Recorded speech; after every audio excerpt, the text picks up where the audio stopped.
यानंतर गावोगावच्या बातम्यांचा घेऊया धावता आढावा। गाव तिथे माझा मधुर।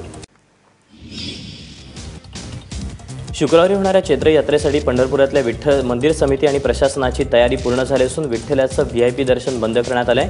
वातावरणातला उष्मा कमालीचा वाढल्यानं चैत्र यात्रेला येणाऱ्या भाविकांसाठी गोपाळपूरमध्ये तात्पुरती शेड उभारण्यात आली आहे। चंद्रभागेतही भरपूर पाणी असल्यानं भाविकांना चंद्रभागा स्नानही करता येणार आहे। या चैत्र यात्रेसाठी एकूण 4 ते 5 लाख भाविक येण्याची शक्यता वर्तवण्यात आली आहे।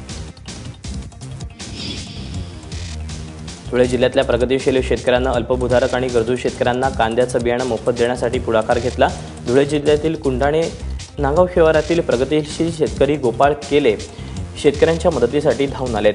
गोपाळ केले यांनी पांझरा नदीपात्र ते शेतीपर्यंत 5 किलोमीटर अंतरापर्यंत पाईपलाईन टाकून पिकं वाचवली। मात्र आपल्यासारखा खर्च शेतकरी करू शकत नसल्यानं त्यांनी 1 एकर क्षेत्रावर तयार झालेलं कांद्याचं बियाणं मोफत देण्याचा निर्णय घेतला। अमरावती जिल्ह्यातील अचलपूर कृषी उत्पन्न बाजार समितीमध्ये आजपासून दर खरेदीला सुरुवात झाली। शेकडो शेतकऱ्यांचा माल अनेक दिवसांपासून खरेदीविना पडून होता। मात्र आता खरेदी सुरू झाल्यानं शेतकऱ्यांमध्ये आनंदाचं वातावरण आहे। मात्र जिल्ह्यात नाफेडतर्फे हे एकच केंद्र सुरू झाल्यानं जिल्ह्यातील शेतकऱ्यांमध्ये सरकारविरोधात रोष पाहायला मिळतोय।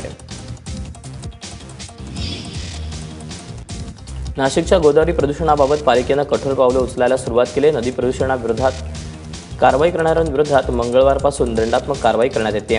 पहिल्यांदा प्रदूषण करताना आढळल्यास 1000 तर दुसऱ्यांदा 5000 रुपयांचा दंड ठोठावण्यात येतोय। त्यासाठी गोदावरी प्रदूषण नियंत्रण कक्ष स्थापन करण्यात आला असून 11 कर्मचाऱ्यांसोबत 40 सुरक्षा रक्षकांची नेमणूक करण्यात आली आहे। नदीत कपडे धुणं, गाड्या धुणं, आंघोळ करणं, कचरा टाकणाऱ्यांवर ही कारवाई करण्यात येते। नाशिक कृषी उत्पन्न बाजार समितीमध्ये 57 लाखांचा अपहार केल्याप्रकरणी जेलमध्ये असलेले राष्ट्रवादीचे माजी खासदार देविदास पिंगळे यांना जामीन मंजूर झाला।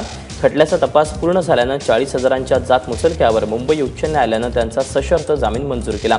बाजार समितीचे अध्यक्ष असले तरी खटला सुरू असेपर्यंत बाजार समितीच्या कामात हस्तक्षेप करण्यास आणि 4 महिने नाशिकमध्ये वास्तव्य करण्यास पिंगळेंवर बंदी घालण्यात आली आहे। नाशिक जिल्हा परिषदेत विषय समित्यांच्या निवडणुका दरम्यान मोठा राडा पाहायला मिळाला।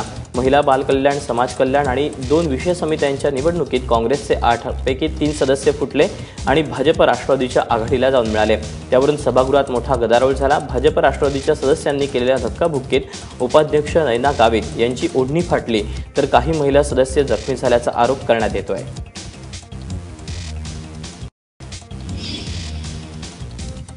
नाशिकमधल्या वाढत्या वाहन चोरीच्या घटनांना आळा बसवण्यात अपयश येत असताना पोलिसांनी नवी शक्कल लढवली आहे। शहरातल्या वेगवेगळ्या ठिकाणी लवकरच पे अँड पार्कची संकल्पना राबवण्यात येणार असून त्यामुळे वाहन चोरीचं प्रमाण कमी होईल असा दावा पोलिसांकडून केला जातोय।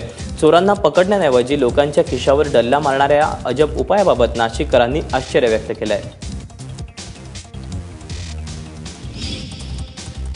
2 महिन्यापूर्वी अकोला महापालिकेत पुन्हा भाजपची सत्ता आली। मात्र भाजपनं अकोलेकरांना जोरदार झटका दिला, कारण मालमत्ता करात तब्बल 80% तर वाणिज्यिक मालमत्ता करात 125% वाढ करण्याचा प्रस्ताव सर्वसाधारण सभेत मंजूर करण्यात आला।